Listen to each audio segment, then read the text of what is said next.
안녕하세요. 홍해걸입니다. 여러분과 실시간으로 묻고 대답하는 홍해걸쇼 시작하겠습니다. 일주일 동안 행복하셨는지요? 오늘도 서울 스튜디오에서 여러분께 인사 올립니다. 아마도 다음 주는 제주에서 여러분께 인사 올려야 할 것 같아요. 네, 날씨가 많이 더워요. 봄이 금방 가고 찌는 듯한 여름 날씨가 시작이 되고요. 차 안에서는 에어컨을 켜야 할 때가 종종 있더라고요. 아무쪼록 축 처지지 않게 춘곤증 뭐 이런 건요.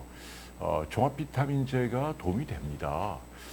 아니면 뭐 글루타치온 같은 거 이런 것도 도움이 돼요. 항산화 기능이 있고 대사를 촉진하고 그래서 피로를 이기는데 많은 도움을 주니까 뭐 너무 상업적으로 과대 포장하는 게 아니라면 나의 건강과 컨디션을 위해서 선용할 필요가 있다라는 말씀 들려드립니다. 네, 오늘 페이스북 글이 좋다고 루짱님이 전기 자전거 안 그래도 그 얘기 좀 하려고 그래요. 오늘 제가 이제 전기 자전거를 타고 어디를 갔냐면 오늘이 아니구나. 어제군요, 어제. 어제 옛날에 제가 살던 그 동네를 좀 다녀왔어요. 그러니까 아주 어렸을 때 마을에 살던 집은 다 기억이 나니까 제가 가끔 이제 좀 센티해질 때가 있거든요. 그래갖고 기분 전환도 할 겸 울적해지면 옛날에 살던 곳에 가서 회상을 하고 어린 시절 또 마음의 위로도 얻고 뭐 그러곤 합니다. 여러분들도 가끔 그렇게 해보세요. 좀 뭔가 좀 순수해지는 느낌이 든단 말이죠. 그래 전기 자전거를 새로 하나 사서 요새는 이제 많이 익숙해져 갖고 집에서 뭐 꽤 먼데 아무튼 쭉 옛날 살던 집을 세 군데를 다 돌고 왔단 말이죠. 그러면서 이제 오늘은 어떤 말씀을 들려드릴까? 사실은 이제 이 홍쇼라는 게 제 개인적인 이야기 하면서 여러분과 의학 상담하는 거니까요. 저도 중국산이었는데요. 비아지오라고. 그런데 이게 고장이 잘 나더라고요. 그 체인이 자꾸 빠져갖고 서너 번. 결국은 또 다른 걸로 바꿨습니다. 삼천리 자전거로 바꿨는데 요새 이제 그 법이 바뀌면서 전기 자전거의 모터의 전력이 500와트로 더 늘릴 수 있도록 허용이 됐어요. 그러니까 좀 모터의 힘이 좀 더 세졌다는 얘기죠. 물론 뭐 그거 말고 토크라는 개념도 중요하긴 한데 어쨌거나 그리고 요즘은 살만해요. 무슨 얘기냐면 언덕으로 올라갈 때 아주 편합니다. 헐떡거리지 않아서 여러분들 운동 겸 전기자전거 추천할 만하다라는 말씀 해드리고 싶어요. 자, 근데 이제 오늘 제가 여러분께 드리고자 하는 주제는 컴플렉스입니다. 예고드린 대로. 누구나 다 컴플렉스가 있죠. 저도 마찬가지고 오늘은 그래서 그 이야기를 좀 하려고 합니다. 원래는 컴플렉스라는 말은 이제 영어로는 복잡하다 뭐 이런 뜻이잖아요. 그런데 정신 분석학에서 좀 더 다른 개념으로 그러니까 인간의 마음이라는 게 자기가 늘 의식하고 있는 이런 생각, 영혼, 정신 이거 말고 뭔가 무의식이나 다른 자아가 있다는 얘기죠. 그게 굉장히 복잡하게 많이 있다. 뭐 그래서 뭐 오이디푸스 컴플렉스, 뭐 엘렉트라 컴플렉스 뭐 많이 있잖아요. 그래서 이제 그만큼 그 다양한 그 자아가 있다는 거를 설명하기 위한 용어로 도입이 됐다가 지금은 그게 뭐로 바뀌었냐면은 열등감이란 말로 완전히 이제는 일반인들에게는 그렇게 쓰입니다. 실제로 영어로도 너 열등감 있어? 할 땐 컴플렉스 이렇게 얘기합니다. 예. 시작은 정신 분석학에서 비롯됐는데 지금은 이제 열등감이란 뜻으로 통용이 된다는 얘기죠. 그래서 오늘은 그 열등감, 컴플렉스에 대한 말씀을 좀 해드리려고 합니다. 네, 모님, 변호사 며느리 본 적 없어요. 의사입니다, 의사. 예, 아니에요. 예. 그리고 이제 앞에 우리 그 신 변호사님 모신 이유는 비욘디가 너무 의학만 하면 딱딱하니까 저희는 이제 건강의학 질병 말고도 행복이라든지 심리라든지 뷰티라든지 삶의 질을 향상시키는 컨텐츠면 어떤 거든 좋다는 얘기죠. 그래서 이렇게 모시게 된 거니까 오해하지 마시고요. 그래요. 지금은 KL님 쿠알라룸푸르 거기 한번 제가 가봐야 되는데. 자, 강봉희님도 그렇고 또 W님도 그렇고 저에게 컴플렉스가 있느냐 물어보시네요. 제가 왜 없겠습니까? 누구나 다 있지요. 아마도 이제 저는 팔자 편하고 나름 한국 사회에서 성공해서 잘 사는 사람이니까 그런 게 전혀 없으리라 생각합니다만은 연구를 해보면 오히려 잘 나가는 사람일수록 컴플렉스가 더 많습니다.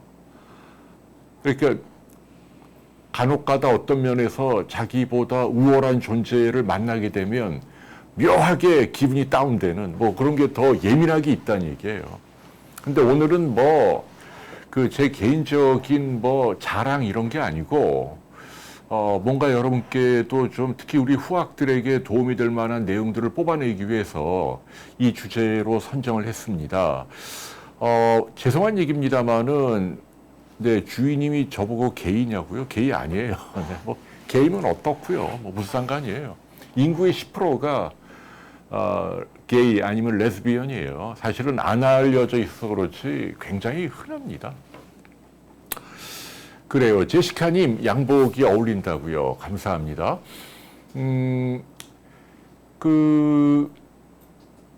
제가 처음에 방송 데뷔하고 그럴 때가 기억이 나요. 30대 초중반 때.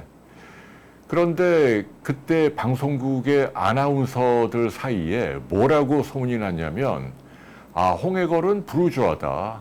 중앙일보 의사 출신 의학 전문 기자인데 핸섬하고 좀 부끄럽지만, 네. 그런데 저 친구가 무슨 병원장의 아들이다. 그리고 중앙일보 사주인 홍석현 씨의 사촌 조카다. 그래갖고 중앙일보에 입사해서 잘 나가고 있다.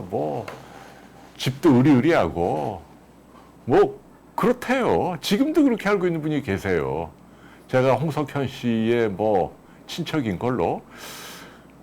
사실은 제가 일부러 아니라고 얘기할 필요는 없어서 그냥 가만히 있습니다만, 미리 진실을 말씀드리면 아닙니다. 전혀 그분 집안하고는 상관이 없고, 그리고 더 중요한 건 저는 그렇게 금수저가 아닙니다. 대단한 흙수저도 아니지만 금수저는 아니었다. 그리고 제가 어린 시절 가졌던 그 컴플렉스가 지금 이제 60을 바라보는 저의 삶을 완성하는데 상당히 중요한 영향을 미친 것 같고, 그래서 오늘은 그 이야기를 좀 여러분과 하려는 거예요. 그래요. 글쎄요.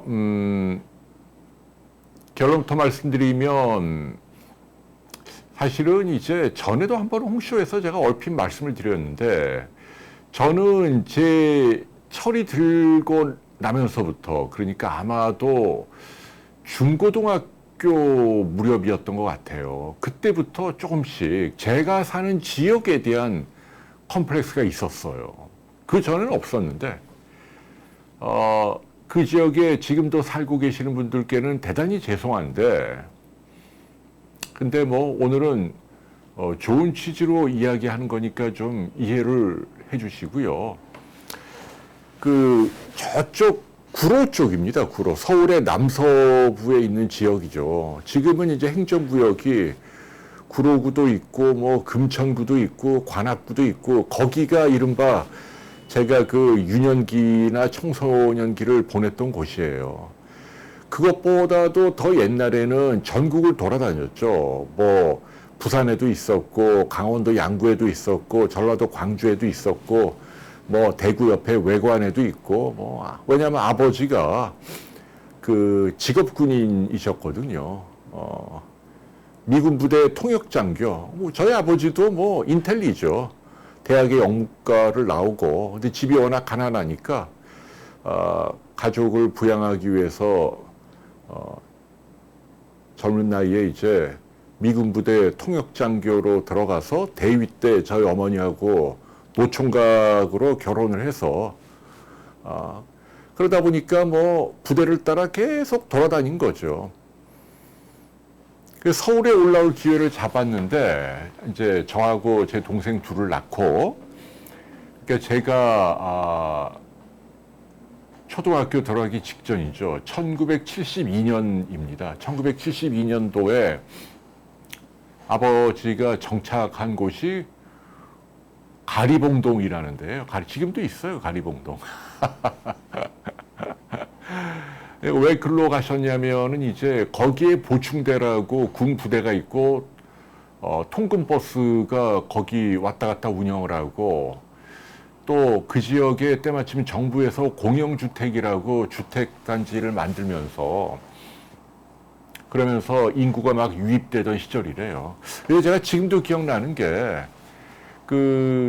초등학교를 73년도에 들어갔는데, 그때 제가 갔던 초등학교 주변에 초가집이 굉장히 많았던 기억이 나요.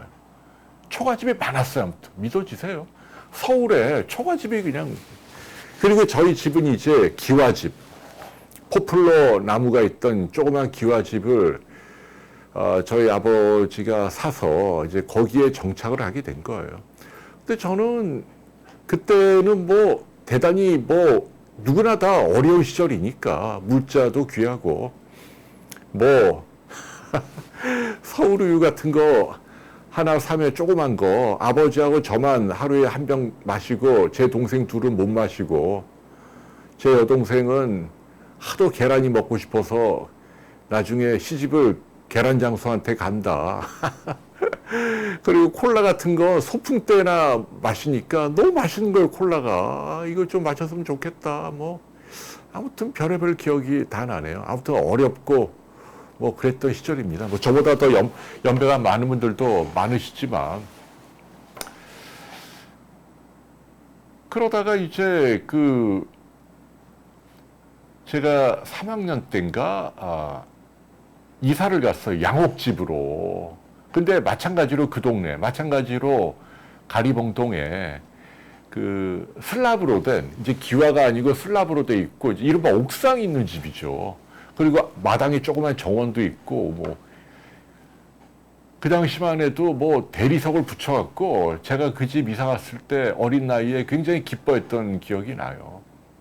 근데 놀랍게도 이번에 제가 가보니까, 저도 오랜만에 갔는데, 제일 처음 갔던 그 집은 아예 없어졌고, 다 밀어갖고, 뭐, 다세대 주택을 지었고, 두 번째로 제가 갔던 그 가리봉동 집은, 그때가 75년, 74년 이때니까, 지금으로부터 50년 전 아닙니까, 여러분? 반세기 전이에요. 50년 전인데 집이 그대로 있어요.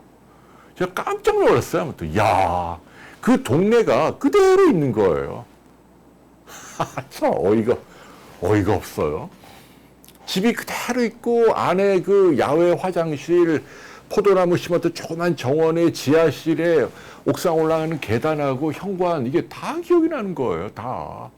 거기서 애들하고 딱지치기 하고. 근데 너무나 유감스럽게도 거기가 다 슬럼화가 돼갖고, 진짜 자전거 타고 가는데 동네에 사람도 없고 차도 없고 차가 다니질 않아요. 그리고 다 슬럼화돼 있고 전부 중국 사람들이 들어와 있고 막 한자가 막 쓰여 있고, 완전히 그렇게 바뀌었더라고요. 집이 그대로 있고. 근데 아주 이질적인 장면은, 거기에 조그만 산이 있었는데 거기서 어릴 때 이제 야구놀이하고 그랬단 말이죠. 공동묘지도 있고. 그래갖고 아버지가 야구 방망이를 하나 사줬는데 그거를 놓고 그만 내려온 거예요. 근데 밤에 이제 생각이 난 거죠. 근데 제가 얼마나 웃겼냐면, 그 무서운 밤에 야구 방망이 새로 산 거 잃어버리는 게 너무 아깝고 혼날 것 같아서 그 무덤에 가서 야구 방망이를 다시 찾아온 기억도 나네요. 참 옛날 생각이 막 나고. 근데 신기한 게 이제 그 산을 다 깎아갖고 그 위에는 엄청나게 높은 최신식 빌딩이 서 있더라고. 이게 굉장히 그로테스크하더라고요. 여기는 완전히 슬럼화된 그 중국 사람들이 사는 50년 전 집 그대로 그냥 있는데 바로 옆에 조금 그 언덕 위를 깎아서 초현대식으로 뭐 40층 가까운 높다른 빌딩. 그게 뭐냐면 저 저번에 처음 봤는데 넷마블이라는 그 게임 회사 아시죠? 돈 잘 버는 아주 성공한 그 회사가 있더라고요. 그래서 그 회사로 자전거를 타고 올라가 보니까 어우 뭐 안에 연못도 있고 카페도 있고 뭐 너무 이상해. 여기로 완전 최첨단 그 직원 복지를 위해서 잘 꾸며놓은 건물이 있는데 바로 옆은 완전히 달동네. 참 50년 전 모습 그대로. 여러분, 그래서 이제 제가 무슨 얘기를 하려냐면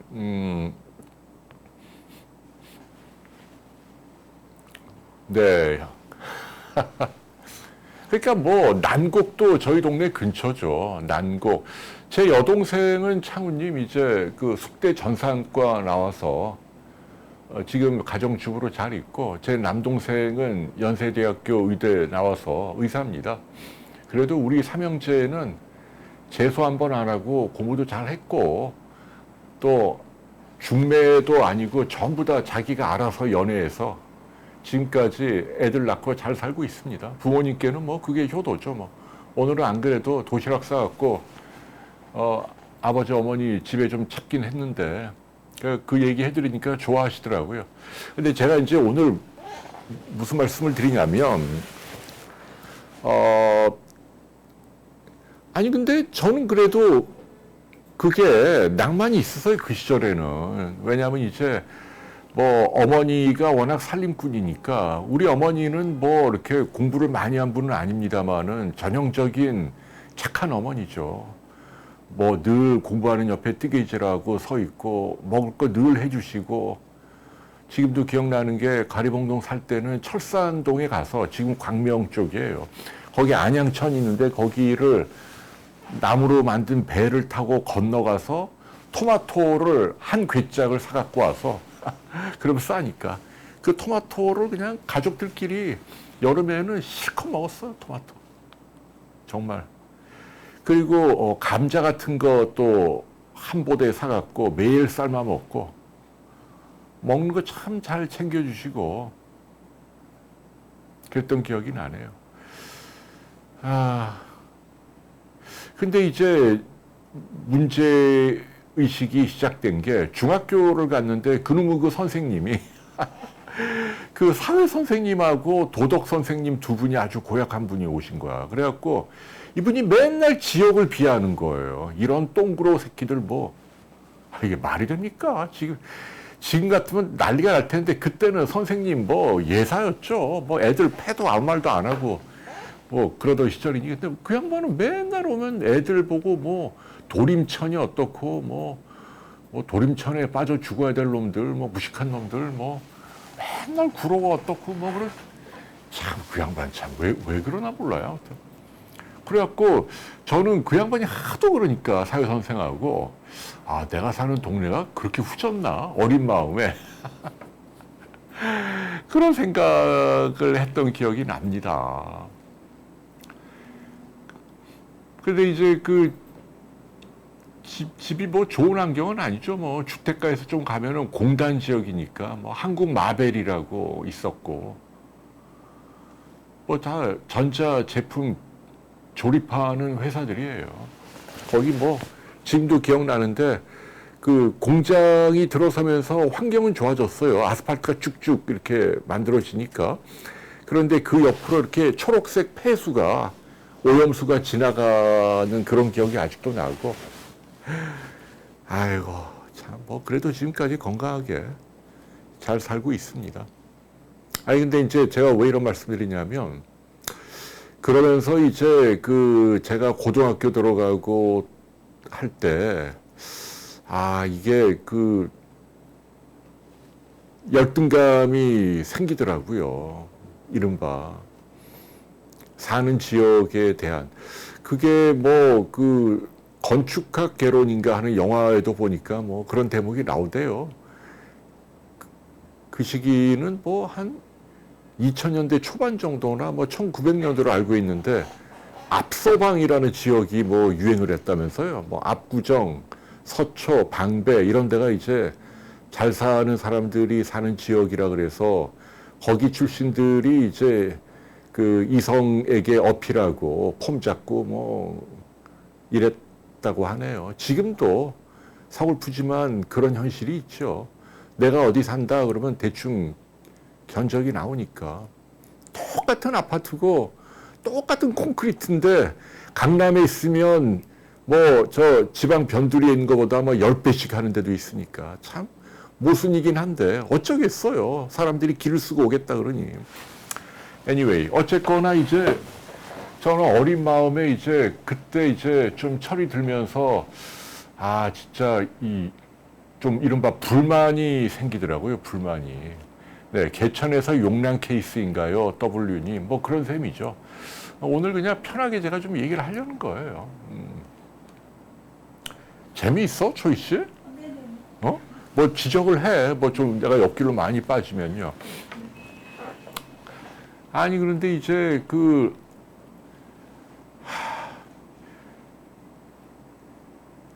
나만 열심히 공부하면 뭔가 좀 팔자 고칠 줄 알고 나름 열심히 공부를 했단 말이죠. 그래갖고 서울대를 들어왔는데 웬걸 들어오니까 여기에도 또 동급생들 간에도 층층시야해요. 뭐 그때 이미 자가용 타는 아이도 있고 뭐 콘도도 갖고 있고 스키 타러 가기도 하고 뭐 악기 연주하는 애도 있고 뭐 수준 차이가 많이 나고 이건 좀 그래서는 안 되는데 우리 부모님께는 죄송하고 또 지금도 그 지역에 사는 분께는 죄송한데 어쨌거나 뭐 동급생 주소록 만드는데 저만 구로구 뭐 이렇게 있으면 좀 왠지 모르게 자격지심도 들고 뭐 그랬던 기억이 납니다. 위축이 되고 그랬어요. 그러면서 이제 부모님을 원망도 좀 많이 했죠. 우리 아버지는 왜 저렇게, 왜냐면 아버지는 그때 이제 소령으로 전역을 하고 생산기술연구원이라고 국가 그 공단 근처에 기관에 거기에 영어를 가르치는 선생님으로 계셨다는 얘기죠. 그러니까 뭐 월급쟁이죠. 근데 저희 아버지는 땡치면 출근하고 땡치면 퇴근하고 하루 종일 1년 내내 똑같은 모습이에요. 단 한 번도 늦게 오거나 뭐 이런 게 없어요. 휴일에도 항상 집에 계시고. 근데 저는 이제 그런 아버지가 좀 못마땅했다는 얘기죠. 왜 남들처럼 좀 술도 마시고 상사한테 아부해서 승진도 하고 돈도 벌고 아들한테 뭐 용돈도 많이 주고 좀 그래야지 왜 이렇게 넓은 수 없이 살까 우리 아버지는. 답답해 미치겠다. 그런가 하면 또 우리 어머니는 맨날 저한테 뭐 해거라 너 공부 열심히 하는 건 좋은데 1등은 하지 마라. 1등 하면 신경 쓰이고 2등만 해라. 뭐 그렇게 가르쳤단 말이죠. 그러면서 이제 다세대 주택을 그 동네에 또 얻어갖고 월급을 모아갖고 이제 방이 많은 집 있잖아요. 그래갖고 월세를 받아갖고 이제 저나 제 형제들 학비도 되고 뭐 그랬던 겁니다. 네, 여러분, 뭐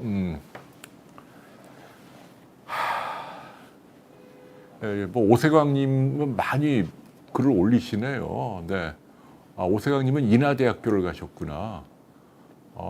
오세광님이 여성이세요? 난 남자로 알았는데 재수해서 이화여대에 갔다고요? 여성분이셨구나. 그래요. 아무튼 근데 그래도 그 당시는 부모님에 대한 서운함이 있었다는 얘기죠. 왜 우리 엄마는 그 당시 이렇게 막 아파트 투기해갖고 복부인들 유행했잖아요. 뭐 집 사고 팔고 빚 얻어서 사면 또 집값 오르고 더 큰 집으로 가고 한 집이 아니고 두 집, 세 집 사갖고 졸지에 부자가 된 사람 나오고. 근데 맨날 그 지역 거기서 몇십 년 사니까 답답한 거예요. 그리고 저는 맨날 이제 10,000원 버스에 그냥 학교 왔다 갔다 하면서 시달리고. 네, 돼지 러브님 10,000원. 이 밤에 꽃이 되어준 컴플렉스 감사합니다. 네.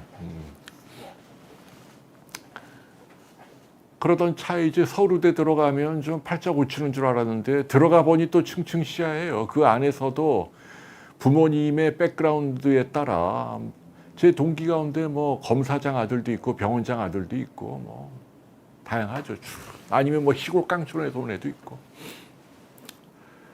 근데 이제 그런 젊은 시절 내내 저는 이른바 그 사는 지역에 대한 컴플렉스 그게 계속 저를 짓눌렀던 얘기입니다. 부끄러운 얘기지만.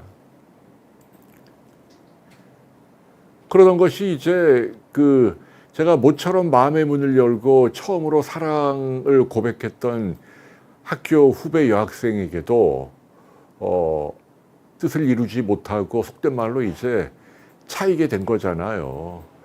그런데도 그 당시 에피소드가 생각나는 게 오빠가 어디 사세요? 이거를 가장 먼저 물어보는데 그게 참 마음이 아프더라고요. 그래서 저는 사실대로 말은 당연히 해야겠지만 그 다음부터 뭔가 이렇게 삐걱대고 잘 안 되길래 이 여학생이 내가 좀 좋지 못한 동네에 사니까 나를 무시하는구나 뭐 이렇게 오해를 한 거예요. 그 당시에는. 지금 돌이켜보면 그게 아니고 제 자격지심이 찔려서 계속 그 무리한 부탁이나 요구를 하고 그게 부담이 돼서 저는 이제 속된 말로 이제 차인 건데 그때 저는 그렇게 단단히 오해를 하고 한 번 더 이제 마음의 상처를 받게 된 거죠. 그러면서 이제 뭐 맨날 뭐 위대한 개츠비 뭐 그 소설도 내용이 그런 거 아닙니까? 뭐 그런 거 읽으면서 대리만족을 하고 어떻게 보면 참 그 여러분 앞에 서 있는 홍해걸이라는 사람의 20대는 참 초라하고 찌질했던 것 같아요. 또 이렇게 보면. 네.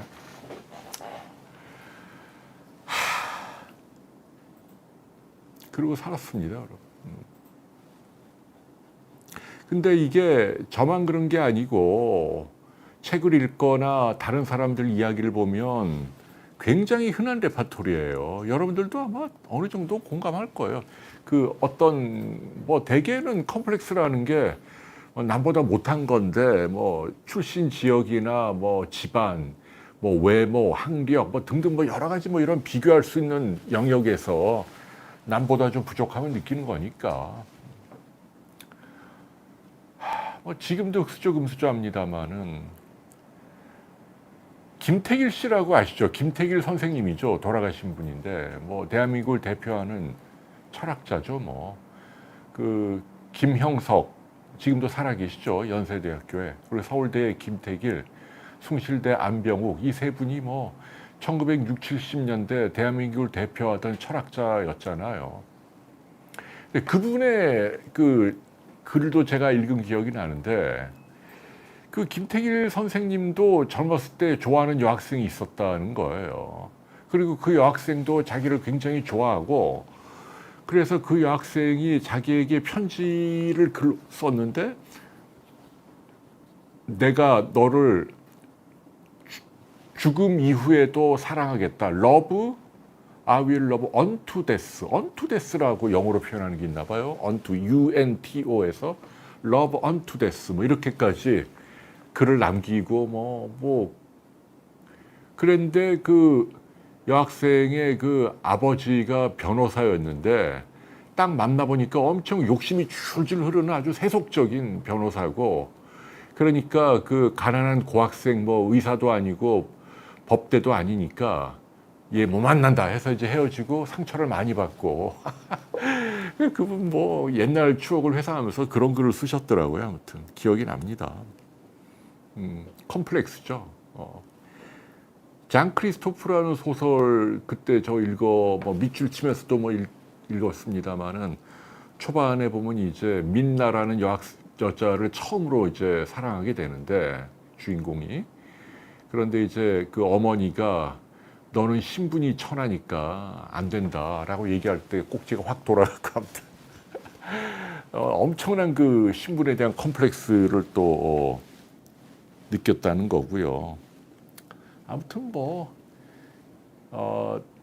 서글프지만 그 우리가 사는 세상이 그 남녀가 연애를 하는데도 현실적인 거래 조건이 좀 있긴 해요. 그거 없다고 얘기하면 거짓말이죠. 그리고 그게 있는 게 꼭 나쁜 건 아니고 어떻게 써 인간의 본성인데 기왕이면 뭐 돈도 많고 똑똑하고 잘생기고 착하고 뭐 이런 사람을 원하는 건 당연한 거 아니에요?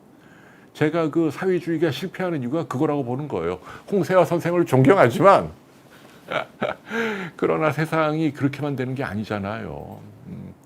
좀 더 발전하려는 욕심, 나아지려는 욕심, 뭐 자식에게 물려주려는 욕심 이런 것들이 푸주간 주인의 이기주의가 마을 동네 사람들에게 값싸고 좋은 고기를 주는 거 아닙니까? 뭐 그런 속성이 있는 거예요. 그렇기 때문에 이게 공산주의가 몰락을 했잖아요. 누가 그래요? 이제 뭐 저한테 너는 맨날 잘난 척 하는데 기부 좀 많이 해라.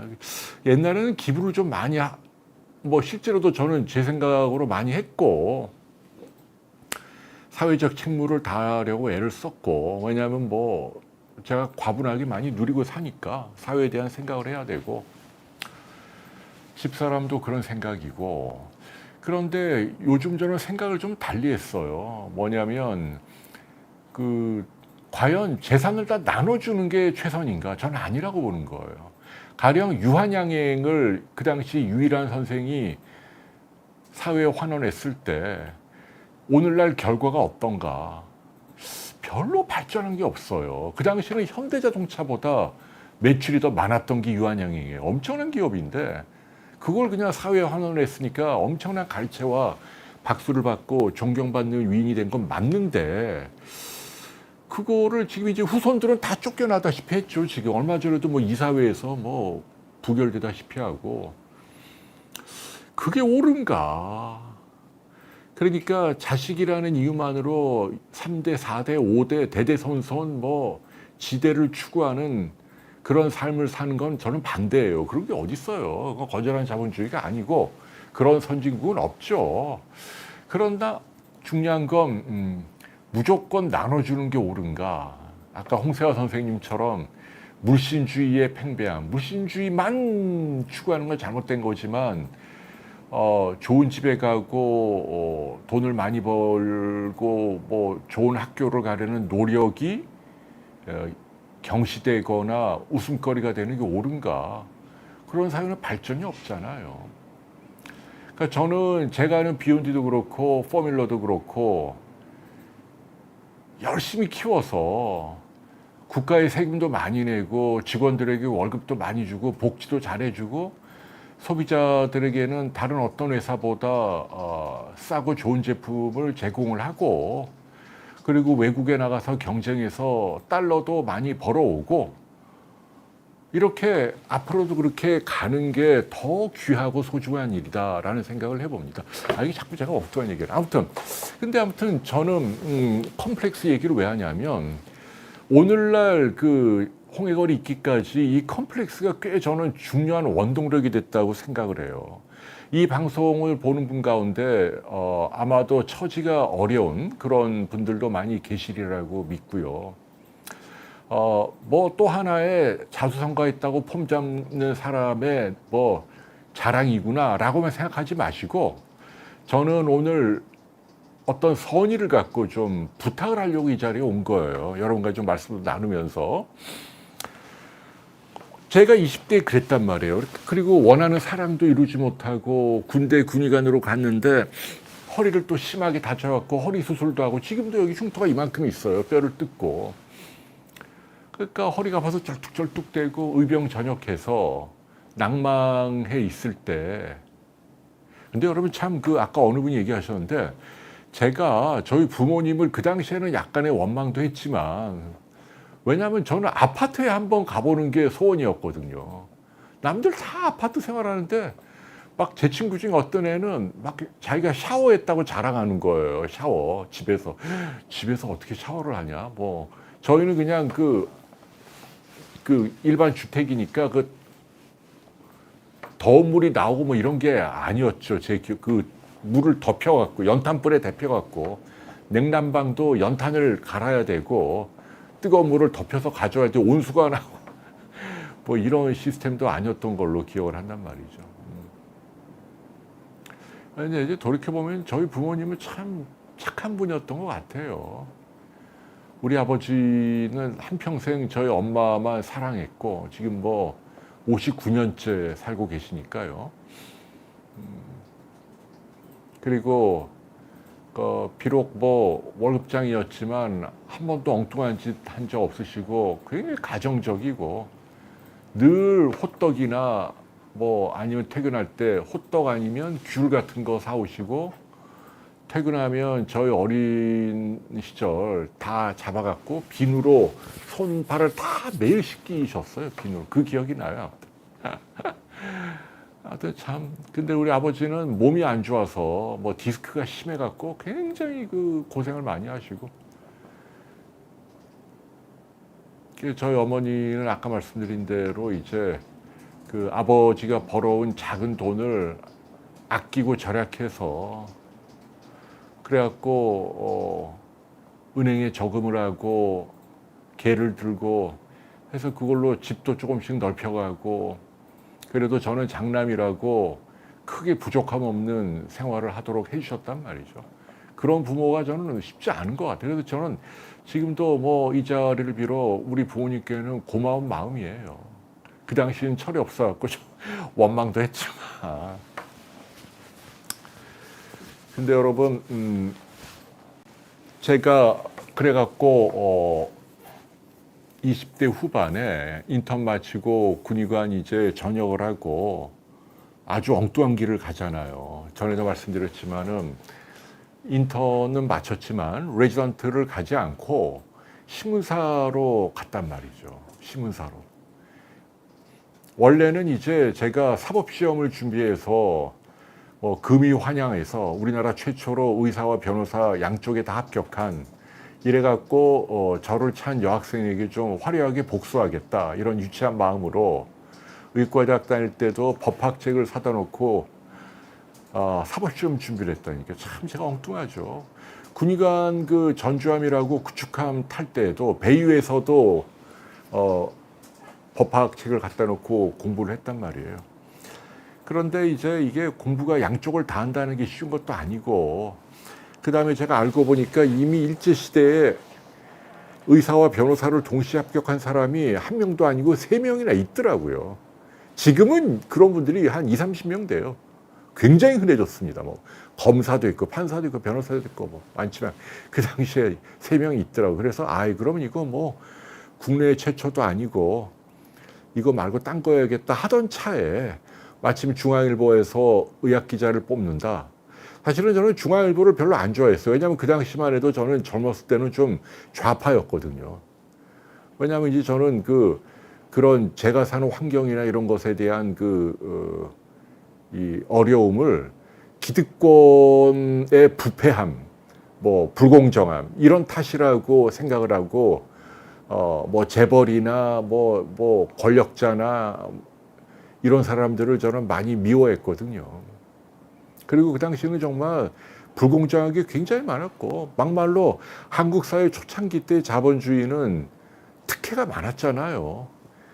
그건 지금 저는 이해를 해요. 그 당시에는 워낙 낙후되는 환경이니 빨리 산업을 키워야 되니까 뭐 정, 관, 재 이게 다 이렇게 똘똘 뭉칠 수밖에 없어요. 그러다 보니 뭐 특혜가 오고 가고 부패도 있고 뭐 어느 정도는. 그러나 어린 나이 이제 저는 그게 굉장히 싫어서 반감을 갖고 있었고 그때 참 생각나네. 제가 돈이 필요해 갖고 그 당시에 이제 가외가 풀렸을 때예요. 제가 대학 들어가고 본과 1학년 때인가 가외가 풀려 갖고 그래 갖고 제 동생이 또 연세대학교 의대를 들어가니까 동생하고 같이 가외를 하면 돈을 많이 벌 줄 알고 조선일보에다가 가외 광고를 냈던 기억이 납니다. 그래서 어린 마음에 아, 여기에 광고하면 이제 돈 많은 집에서 가외에 이렇게 요청을 하면 나하고 내 동생이 돈 많이 벌고 그걸로 차나 한 대 사야겠다. 이렇게 폼 잡고 뭐 룰루랄라 했는데 웬걸 전화 한 통이 안 오는 거예요.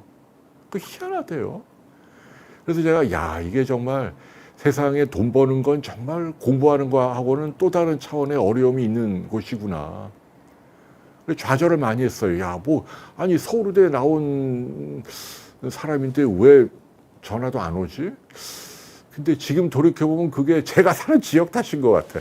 그 이제 전화번호를 남길 때 85번에 뭐 85국이 그 구로동 그 지역이거든요. 그래서 그런지 전화 안 오더라고요. 아무튼. 그러나 뭐, 저는 제 나름대로 자수성가했고, 무엇보다 고마운 건 제가 그 와중에 어떻게 보면 좀 낙오된 의사인데, 제가 정통의학의 길을 가지 않았잖아요. 인턴하고 레지던트 안 하고 기자를 하니까 뭔가 문제가 있다고 편견을 가질 만한데도 저를 좋게 봐준 집사람을 만난 게 제 인생에 아주 큰 은총이었고, 집사람을 만나서 많이 행복했고, 그리고 제가 마음속에 느꼈던 그 컴플렉스가 단순히 누구를 증오하고 뭐 이런 차원이 아니고 저를 더 발전시키는 자아 실현을 위한 그런 훌륭한 채찍질이 되도록 기여했습니다. 이 자리를 벌여 정말 집사람에게도 감사하는 마음이 있고요. 이제는 비즈니스로 보다도 이제는 당당하게 성공을 했다. 뭐 그런 말씀을 드릴 수 있을 것 같아요. 그래서 뭐 너 자랑이냐 뭐 이럴 수는 있습니다만은 어쨌거나 제가 이렇게 성공할 수 있게 해준 대한민국의 이 체제, 자유 대한민국, 민주주의, 기회를 줄 수 있는 나라에 대한 고마움이 있다는 얘기입니다. 그리고 우리나라 정치가 양쪽이잖아요. 진보 보수 양쪽 다 문제가 있어요. 보수는 좀 더 참신하고 포용해야 되고, 그리고 특히 그 국부를 창출하고 좀 더 나누는 일에 인색하면 안 되고요. 그리고 공정해야 되고 반칙하면 안 되고, 재벌가 자제가 군대를 안 가고 탈세하고 뭐 뇌물 주고 무슨 뭐 회사 돈 빼갖고 뭐 요트 사고 뭐 이런 거 하면 안 됩니다. 우리나라 뭐 늘 그랬잖아요. 그러니 부의 정통성을 인정받지 못하니까 존경하지 않죠.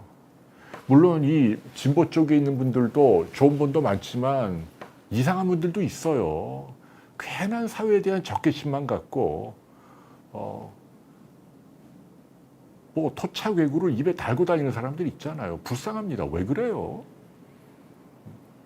이 사회가 누구나 다 열심히 해서 돈을 많이 벌려는 마음이 있는 거죠. 내 자식에게 좀 더 좋은 걸 물려주려는 그런 이기심이 있는 건 그거는 당연한 겁니다. 그거를 존중을 하고 그 사람이 이렇게 열심히 해서 세금 많이 내고 고용 창출하고 사회가 발전하고 이런 걸 인정을 해야 되는데, 그런 거 전부 다 무조건 다 고깝게 보고 뺏어와야만 하고 이런 생각을 가진 분들도 극단적인 분들 가운데 있고, 이게 좀 좌우가 조화를 좀 이루어야 한다라고 생각을 합니다. 그래서 저는 오늘날 이제 그 어떻게 보면 돌이켜보면 굉장히 유치한 컴플렉스 있지만 심리학이나 정신의학에서도 이 컴플렉스를 극복하는 가장 좋은 방법은 영어로 얘기해서 서블리메이션, 그러니까 승화라고 돼 있어요. 나의 어떤 단점이나 고통을 좀 더 훌륭하고 좋은 가치로 탈바꿈시키는 노력, 이게 가장 칭송하는 수단이잖아요. 컴플렉스가 있는데 에이 그러니까 세상을 저주하고 매사에 삐딱하고 냉소적으로 바라보기만 하고 술이나 마시고 담배나 피우고 불평불만만 늘어놓으면 사회도 발전하는 게 하나도 없고 그 사람도 망가지는 거예요. 그게 아니고 세상을 긍정하고 조금이라도 내가 노력하면 열매를 맺을 수 있다는 자신감을 갖고 지금은 힘들지만 더 노력하자. 이런 사람들이 우리 주변에 많으면 제가 나름 이제는 뭐 주변에 성공한 사람들을 많이 만납니다. 뭐 예를 들면 강남의 타워팰리스에 산다. 그러면 이제 많은 분들이 거기는 전부 다 부모 잘 만나거나 뭐 부정부패한 사람들, 뭐 도둑놈들 사업하는 말. 근데 뭐 그런 사람이 있어요. 지금도 있는데 다수는 아닙니다. 제가 아는 다수는요. 어떤 한 분야에서 어쨌거나 한 20, 30년, 30, 40년 쭉 노력한 분들이 비즈니스를 하든 회사에 있든 뭐 의사를 했든 변호사를 했든 성공을 한 분들이에요. 그거를 무시하면 안 됩니다. 만일 한국 사회가 그런 게 아니라면 어떻게 국민소득이나 이게 그동안 계속 한강의 기적이 만일 우리나라가 다 썩었다면 어떻게 이렇게 선진국 문턱까지 발전할 수 있겠어요. 그렇기 때문에 누구나 다 느끼는 컴플렉스를 다 있어요. 근데 그거를 좋은 방향으로 승화하려는 노력이 정말 필요하다라는 말씀을 저는 해드리고 싶고, 지금 나라가 여전히 지금 치열하고 갈라서 있어요. 대혐오의 시대고 솔직히 좀 걱정스럽고 지금 모두가 손해를 안 보려는 시대, 아무도 굳은 일이나 힘든 일을 안 하려는 시대예요.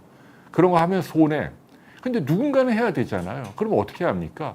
그런 걸 하는 사람들을 좀 더 대접을 해주면 되잖아요. 그리고 어느 조직이든지 젊은 세대가 일정 부분 그걸 할 수밖에 없어요. 지금 뭐 레지던트 분들도 그렇고 직장의 젊은 사람들도 제가요 하면서 이제 뭐 가능하면 일을 안 하려고 한다 그러는데, 그분들이 나중에 이제 제 나이가 되면 깨달을 거예요. 그럼 그 일을 누가 해요? 그러면 나이 많은 노 교수가 당직을 해야 합니까? 아니면 뭐 직장에 뭐 휴지도 줍고 뭐 허드렛 일 커피 나르고 그런 걸 해야 되냐고요. 사회라는 게 어느 정도 상식적으로 통용되는 룰이 있잖아요. 그 정도는 지켜줘야지. 그걸 전부 그냥 조금 더 손해 안 보겠다고 날이 잔뜩 서 있으면. 줄리 김님이 열등감 컴플렉스를 극복하는 가장 효과적인 방법은 사고 패턴을 바꾸는 거다. 다른 사람처럼 되고 싶다는 욕망을 버리는 거고 자신의 독특함을 받아들이고 모든 사람들이 자신만의 강점과 약점이 있다는 걸 이해하십시오. 옳은 말입니다. 자꾸 엉뚱하게 비교하지 말란 얘기죠. 그리고 아무리 훌륭해 보이는 사람도 제가 얘기했잖아요. 뭐 저는 그동안에 재벌도 아는 사람이 많아요. 제가 뭐 누구라 얘기는 안 합니다만 뭐 대통령도 만나봤고 재벌 뭐 몇십조 재벌도 만나봤고 국회의원 장관은 부지기수, 그 다음에 무슨 유명 영화배우 가수 다 만나봤는데 정말 그 당대 최고의 분들도 만나봤지만 다 훌륭한 분들이에요. 그러나 이렇게 지근거리에서 술 한잔 먹고 얘기 들어보면 다 마음 한구석에 무슨 상처들이 다 있어요. 아주 다 있습니다. 그래서 여러분 컴플렉스 누구나 다 갖고 있고, 어떤 분은 뭐 연세대학교 의과대학 나온 것도 컴플렉스라는 분도 있어요. 내가 서울대를 나왔어야 했는데 연세대 갔다고 뭐 그거 뭐 한 끗 차인데 그걸로 평생 한을 삼는 사람도 있고, 그건 바보 같은 짓이죠. 그럴 이유가 없는데 말이죠. 그래서 저는 이제 여러분께 드리고 싶은 말씀은 누구나 다 괴롭지만 컴플렉스가 있지만 여러분이 다 이미 방법들을 다 알고 계신다는 얘기예요. 여러분 제가 너무 죄송합니다. 화질 개선은요, 그 점 3개 오른쪽 눌러서 해상도를 직접 결정하시면 됩니다. 그래서 네, 이윤희님, 저는 MBTI를 잘 몰라요. 예, 한번 나중에 한번 해볼게요.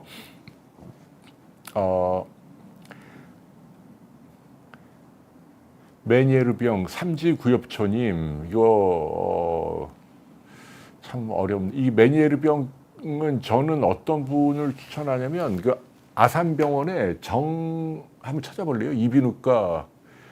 이비인후과에 정 무슨 그분이 귀 쪽으로 메니에르병 쪽으로 아주 비욘데이도 나오시고 뭐 최고의 명이라고 할 수 있습니다. 한번 찾아보세요. 서울 아산병원 이비인후과에 좀 그 과장님이죠. 그분을 추천합니다. 송재현님이 아이고 뭐 내면의 성숙이라고까지 말씀해 주시니까 고맙습니다. 지금은 저는 컴플렉스가 없어요.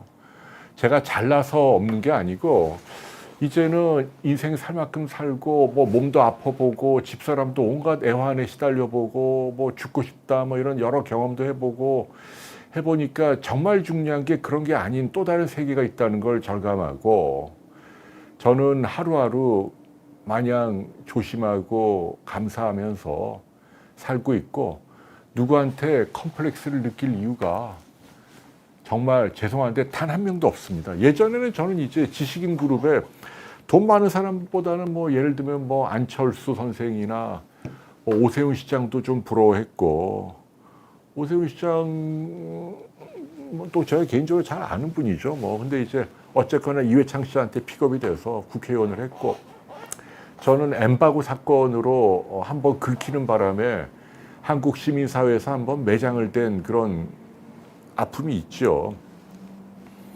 뭐 그리고 아니면 뭐 손석희 씨나 조국 씨나 홍정욱 씨나 옛날에는 뭐 이런 분들 제 동년배 가운데 이제 뭐 일필휘지하는 오피니언 리더 뭐 이런 분들 다 부러워했는데 지금은 전혀 진짜로 네버. 뭐 그분들이 좀 안 된 경우도 있거니와 또 더 잘된 분이 있다 해도 그분은 그분이고 나는 나고 그리고 저만 하더라도 객관적으로 너무나 과분하게 많이 누리고 온 삶이고 그래서 이제는 옛날의 그 컴플렉스를 고마워하면서 이제 느끼고 있습니다. 그 누구시지? 한번 찾아볼래요? 서울 아산병원에 정종우 선생님 맞아. 정종우라는 분을 아까 메니에르병 저는 추천합니다. 그래요. 네, 이창훈님 1,400원 기부 감사하고 함익병 선생님도 이제 좋아하는 분이죠. 함 선생님도 옛날엔 제가 뭐 컴플렉스까지는 아니지만 많이 부러워했죠. 잘생기고 뭐 돈도 많이 벌고 옛날엔 저보다 아무튼.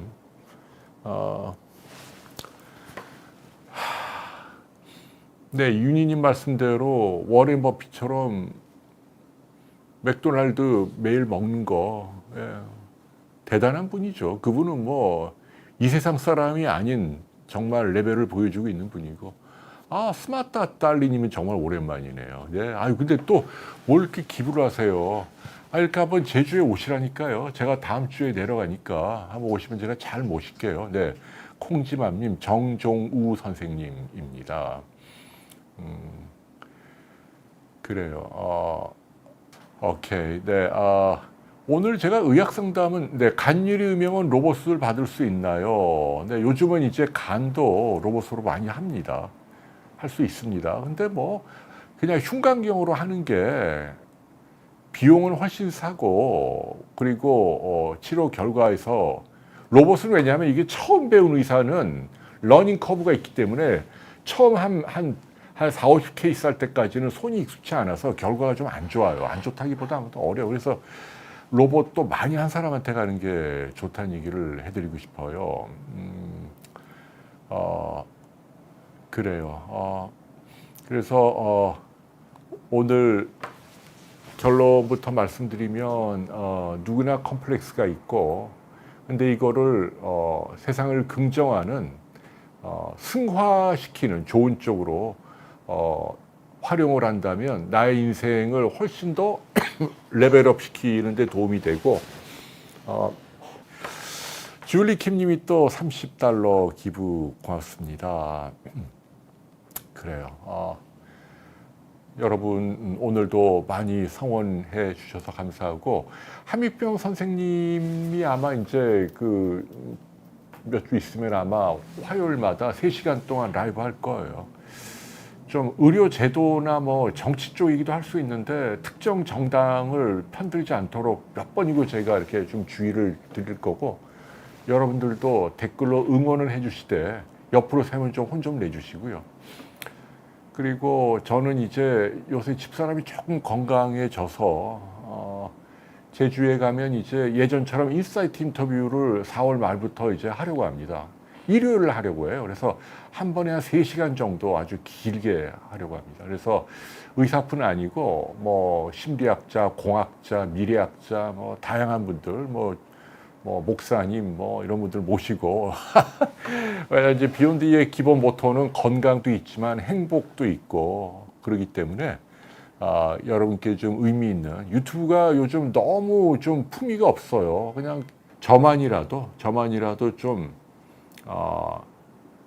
교양과 최소한의 격조를 지닌, 그리고 정말 근거 있는 당대 최고의 전문가들 모시고 여러분께 좀 방송을 해드리려고 합니다. 네, 여러분, 자 이제 오늘 마무리하러 갑니다. 오늘도 아이고 시간이 많이 흘렀네요.